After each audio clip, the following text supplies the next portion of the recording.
silver ETF is being drained. And at some point, it's going to have to become acknowledged there's very little, if anything, there.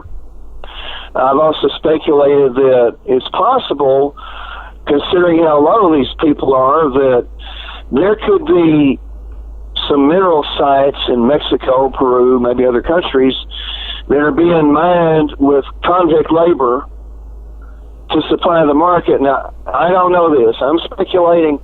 I don't know. I think these people are capable of anything, to go to any length to keep this scam going longer and longer.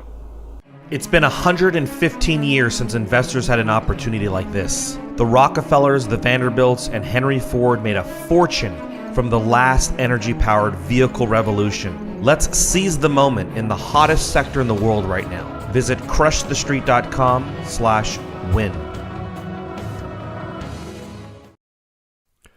Hello, everyone, and welcome in to crushthestreet.com. I am Kenneth Amaduri, and today we are talking with Charles Savoie of silverstealers.net, and he's just released a 25,000 plus word encyclopedia on the Texas Bullion Depository. And cover to cover, it goes over facts and just a discussion of what no one else is talking about. And we're going to talk about that here today. Charles is on the line. Charles, thanks for joining me.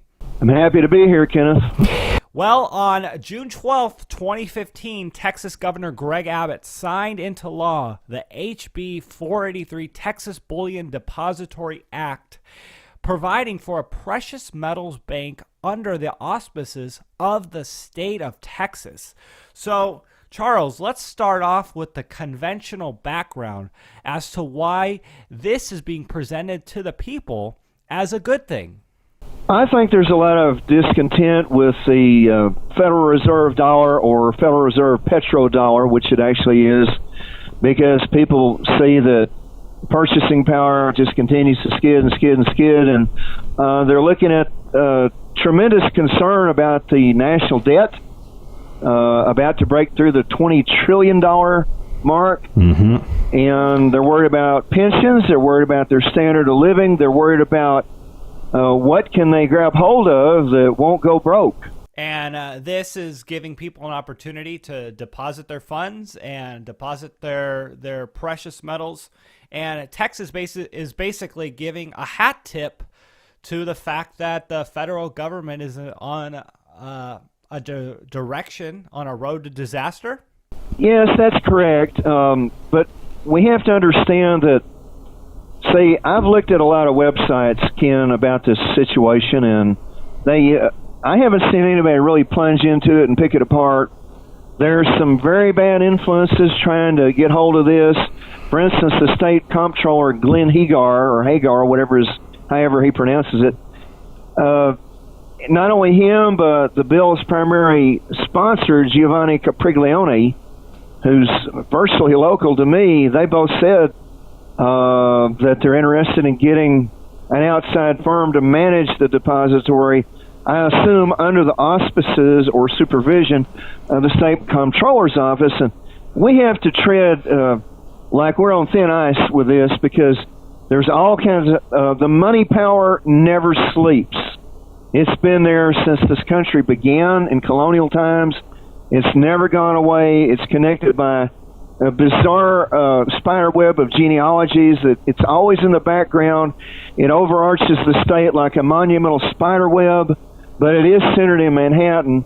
And these interests are trying to come in and subvert the bullion depository from what it should be to something that they want it to be, which we've got to really watch the trap doors and the back doors in this situation to see that nobody tunnels in and corrupts this situation. Well, let's talk about that. Obviously, it's very attractive. A Texas bullion depository, it piques the interest of people who question government, and it's widely trumpeted as pro-freedom. But as you say in your write-up here, it contains some offensive flaws. So let's expand on this a little bit. What are the offensive flaws that put people at risk here?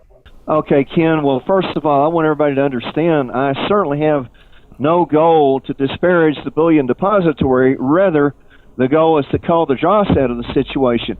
You know, nobody wants roaches in their cornmeal. Right. If people thought everything was flashing green lights, I regret to describe otherwise. There is work to be done, and all interested Texans and metals long everywhere should get busy once informed of the deplorable hitches in this development. Deplorable. And just to start with, what I've mentioned, that this business about having an outside firm come in and manage it, hey, that's a red light and a siren going on right there. But if you look in the language of the bill, people were really revved up like crazy where it said, Uncle Sam, the federal government, the D.C. crowd, they can't come and grab the silver, they can't come and grab the gold or the other contents of the Bullion Depository. But if you continue reading, it says, other than by an authority of this state. It says so twice, that the state of Texas can come and take what you put into the depository. The feds can't do it, but the state government can do it. It's all there in my write-up. It's going to be posted this evening. First of all, it's Silver Market News Online, and it's 29,999 words. That's where I stopped.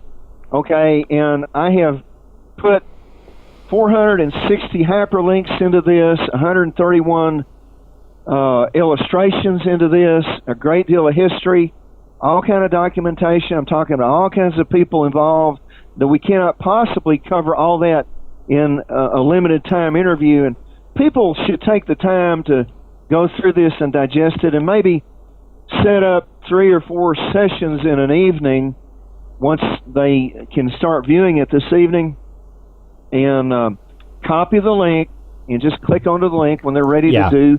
We're going to have the link for everyone to be able to link over to that. So, Charles, when it comes to Texas, at this point, would you say that Texas is the place and the safest place to be storing people's bullion? I mean, people are very attracted to Texas. And actually, no.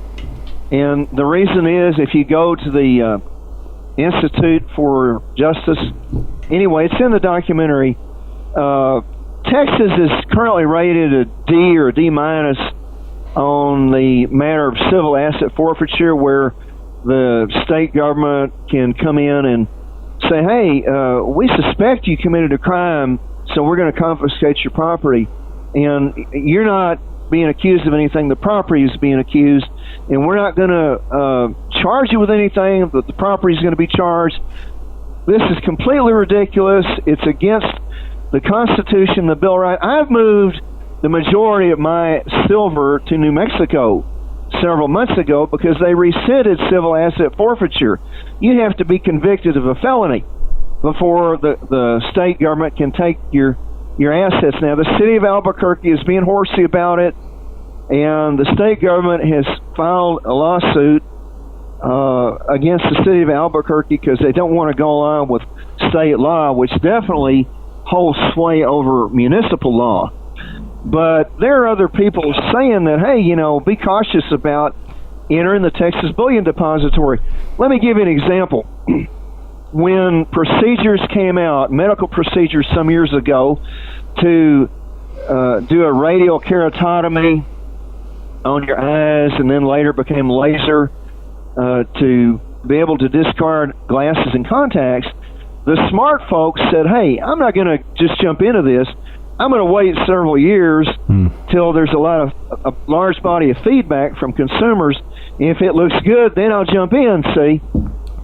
So, Ken, there's so many problems.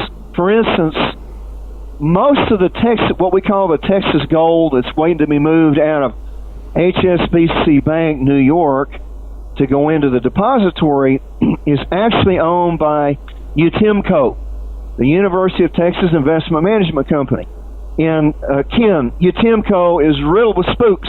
The spooks there is retired Admiral McRaven, kind of a funny name. He's chancellor of the UT Austin system, and he's also on the directors of UTIMCO. Well, Mr. McRaven is a director of the Council on Foreign Relations in New York, which is the primary subsidiary organization to the group that I've been specializing in for quite a few years, which calls itself the Pilgrims Society.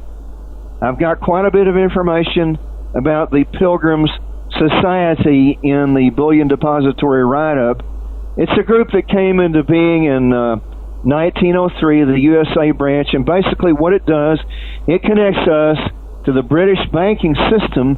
It's widely known that the Federal Reserve is a stepchild to the Bank of England. And the USA Wall Street financial community is subsidiary to the City of London financial community. But they're trying to get a foothold. Well, anyway, the UTIMCO Gold and the UTIMCO Board of Directors, maybe not all, but apparently the preponderance of the board is saying, hey. So we just dropped the call. We're jumping right back in. Charles, continue where you left off. Anyway, the majority of the UTIMCO board is saying, hey, we don't want the UTIMCO Gold being moved out of HSBC New York to a facility in Texas. Oh, unless the Texas facility is going to be directly linked to the COMEX system. But see, that's at defiance with the bill that created the Bullion Depository to start with. There's language in the bill that says, hey, we don't want swaps, we don't want derivatives, we don't want leasing, blah, blah, blah. So really, we've got a number of board members of UTIMCO that should be ousted. Yeah, I mean, Texas, it's such a great state, and the cockroaches are infiltrating the state, and really, in many ways, Texas is the country's last stand. I mean, and it's being overran by, in many ways, people that are not going to be in it for the best interests of the future of Texas and the future of the country. But Charles, let's talk about the depository a little bit more here and people's interests. I mean, are we seeing a lot of people and people around the world interested in depositing their precious metals and bullion and jewelry in this depository? Well, State Representative Capriglione, who was the spearhead of this bill, I contacted him one time by email, and Ken, I mentioned the Pilgrims Society several times, and he acted like, huh? What? Well, anyway, he did mention to me that a lot of people have deluged him from a lot of jurisdictions, other states, other countries, about the Bullion Depository, and yeah, there's a lot of interest, and I sent messages to about 36 Tea Party groups all over the state. I only got a response from one group, but it was, I think, the biggest group of the bunch. So I don't know, maybe they're just waiting to see the document come out. But yeah, there's a lot of interest in this, and there should be. And I want to see it go forward, and I want to see the environment in which the Bullion Depository will exist to be a purified environment, starting with, we got to get rid of civil asset forfeiture in the state of Texas in all 254 counties in all forms. Yeah. Well, one of the things in the write-up that you put here is that, will they use the war on drugs as a way to seize people's precious metals that are stored in the Bullion Depository? Would you care to explain this a little more?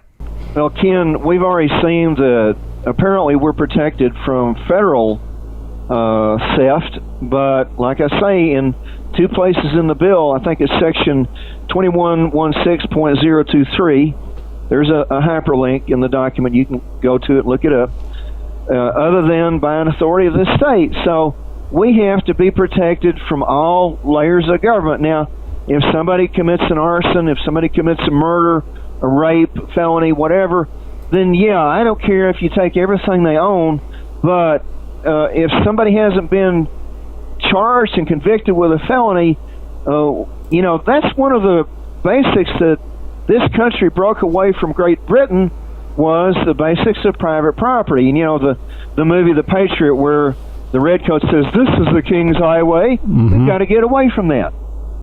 So an interesting point that you brought up in the piece, and really an unintended consequence that Trump has been running on regarding the wall, and I'll read it off the quote is, President Trump must be notified by all mining share investors that if he intends to build a border wall and make Mexico pay for it, he must additionally place Mexico on notice to not retaliate by seizing foreign-owned mineral sites, nor increasing royalties, state or federal, nor ban export of concentrates, or refined metals. So regarding the U.S. here, should Trump be considering these unintended consequences of his platform? Well, absolutely. Any major move by the government should be thought through, hopefully very deliberately before action is taken. And it's unpredictable what people will do in response, but they're perfectly capable of saying, hey, if you're going to do that to us and make us pay, we're going to grab these mineral sites and use that to pay with. Sure. So the way I'm looking at it is, I don't know how many tens of millions of Mexican immigrants, say not quite legal, there has been over the last 30 years or whatever, but the U.S. has acted as a safety valve or an overflow, however you want to look at it, from Mexico. And many of these people, when they get up here, they send money back to relatives in Mexico. So we've done that for them, and they don't need to be retaliating against us. Yeah, no, I totally get that. Charles, regarding anything else that we've discussed in this interview, is there anything else that you wanted to leave our audience with regarding silver, precious metals, the Texas Bullion Depository, before we end the call here? Oh, geez, there's so many aspects. Okay, let's talk about the supply of physical silver. Where is it coming from? How can these short sellers feed world demand month after month after month after month after month, sub-$20 silver, on and on and on? Well, obviously, or at least it's obvious to me, that the silver ETF is being drained. And at some point, it's going to have to become acknowledged there's very little, if anything, there. I've also speculated that it's possible, considering how low these people are, that there could be some mineral sites in Mexico, Peru, maybe other countries, that are being mined with convict labor to supply the market. Now, I don't know this. I'm speculating. I don't know. I think these people are capable of anything, to go to any length to keep this scam going longer and longer. And so that's what I think about physical silver. Oh, one other thing about physical silver. There can be no dispute that the supply of bullion is much greater than the supply of coin silver. And I've always advocated that people buy coin where they can. For instance, if you have 100 ounce bar of silver, but if you have 1,400 dimes, 90% dimes, you have the same amount of silver in those dimes, but it's a more fractionated investment. You have more maneuverability with that. You can't take a silver bar and treat it like a stick of butter and just whack off a piece when you need to. That's right. Okay, now. Hey, and to be honest with you, and that's where Federal Reserve notes came from. And that was the beginning of the scam. And there's a board member of the UTIMCO, Mr. Adams, and he is involved with the Texas Public Policy Foundation. Its stated goals are liberty, personal responsibility, and free enterprise. However, guess who is the chair of the Texas Public Policy Foundation? Who's that? God help us. God help us. It's Wendy Graham, the former head of the CFTC from 88 to 1993, and she was a board member of Enron. Oh, my gosh. So, the UTIMCO board needs to be purged, it needs to be ousted. Now, I looked at Kyle Bass pretty in-depth, and he seems to be well, let's say probably one of the better ones. However, I find it very disappointing that he went up to New York and he asked three times, to take a tour and look at the gold, and he's saying, hey, here's an ingot number XYZ over here. Then they take him into another area, and here's number ABC over here, and it's in different places. And, this is it's so wrong. And see, when they passed the depository legislation over a year ago, the governor signed it. At that point, they should have told HSBC, look, we want all the Timco bullion back within a month, and we're going to store it in a basement in Austin, Texas, and we're going to secure that basement with units of the Texas National Guard. Perfectly feasible idea. Why didn't they do that? Because at some point, there's going to be a run on gold, and whoever knocks on the door last, the first 2% that knock on the door may get served, and then the gold window is going to close. And everybody else is out, see? And some of these crooks may fly away to jurisdictions that don't have any extradition treaties. And, but yeah, there's a lot of intrigue and subversion going on with the bill, and with, for instance, a lot of people are offering to store the gold for Texas. They're saying, hey, you don't want to store it in Texas. Let us store it for you in New York. There's a company called Malka-Amit, and they're in a controversy in Switzerland right now. It's tied up in the Swiss courts. I've seen no news on it, dated more recently than 2014. There's a South African diamond dealer with a $50 million pink diamond, and he's saying that Malka-Amit just gave it to somebody else without permission, and they say, oh, no, we didn't do that, blah, blah, blah, it's in the Swiss courts. And then Malka-Amit says, hey, that diamond is only worth $5 million anyway. So it sounds like a bunch of chiselers to me. And then there's Brinks. Well, Brinks has a great reputation, but one of the key officials of Brinks is a trustee of Colgate University, and that's the shaving cream and toothpaste fortune. But it goes to other people back in the 1870s that were connected with gold subversion right after the crime of 1873. This is very deep subject. It's very... here's one more thing. The Peterson Institute for International Economics in D.C. has badmouthed moving Texas gold out of the New York banking system, and guess what?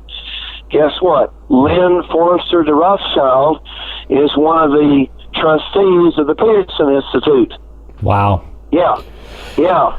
Former Commerce Secretary Peter Peterson, billionaire founder of the Blackstone Group, founder of the Peterson Institute. He's a Pilgrims Society member who took over the role as chairman of the CFR after David Rockefeller retired in 1985. Paul Volcker's there. He's a member of the Pilgrims. George Schultz, he's a member, blah, blah, blah. Douglas Flint, chairman of HSBC London, is a director of the Peterson Institute. And the USA subsidiary of HSBC is storing the Timco gold. And they're saying through this flunky Edwin Truman, he's an economist, that, hey, wait, there's no point in moving the gold to Texas. Wow. Yeah, to say the least, there's many offensive flaws here that we can be discussing. Charles, I want to thank you for coming on the show here. And really just pointing out something here that is being really trumpeted as pro-freedom, and something that, many of us, people very interested in gold and silver and bullion and protecting our metals and, wanting the government going in a pro-gold environment, getting away from the fiat Ponzi scheme, some of the things to be concerned about, because it sounds very pro-freedom, but there's some things that we do need to be aware of, and you did that, and you articulated that. Let me just make a couple of real juicy points, so it'll just be brief. All right. The majority of the people that are spearheaded the bill are also in favor of private ownership of guns, And these people that are against the gold coming to Texas are against gun ownership. And I've got a few lines of poetry I'll read you. Texas, cheated by funny money for years and years, sickeningly coming at her like English cavaliers, meddling demands by New York financiers. Do you want to give your gold to racketeers? Now let me tell you one more thing, and I'm going to shut up. We've had great gold and silver people in the past. There's nothing that says we couldn't get them again if we really got to work behind this situation and purify the bill, purify the environment of the bill, keep the bad elements out of Texas. President Martin Van Buren, special congressional session message on September 4, 1837 said, of my own duties under the existing laws, when the banks suspended specie payments, that's payments in gold and silver, I could not doubt. Directions were immediately given to prevent the reception into the treasury of anything but gold and silver. And every arrangement was made to preserve the public faith by equivalent payments to the public creditors. And the other one is Idaho Silver Senator William Borah, who became known as the Great Opposer for blocking American entry into the British-controlled League of Nations after World War I, and for whom the state of Idaho's highest mountain is named, said, in all calmness and deliberation, I consider that the action of the international bankers in demonetizing silver and virtually destroying the purchasing power of over 800 million people was one of the most brutal acts ever committed in history. Well, I like what you said there. There is hope for people and people who want pro-gold, pro-silver, pro-bullion leaders in our government if people speak loud enough. And I think President Trump, and say what you will about him, is someone, President-elect Trump, is something that people should see as, hey, you know, there are ways to disrupt the establishment, and he was an example of that. Brexit was an example of that. And you can thank the alternative media and just the internet in general for truth rising to the surface. And this is one of those examples. And you are a truth teller, Charles. So we're going to be sure to have the link for everyone to be able to access your new report in the description area. Charles, thanks so much for coming on the show. And please, everybody, send the research to your own state senators and state representatives, regardless of what state you live in. Will do. Again, sir, thank you so much. Take care. Thanks, Ken.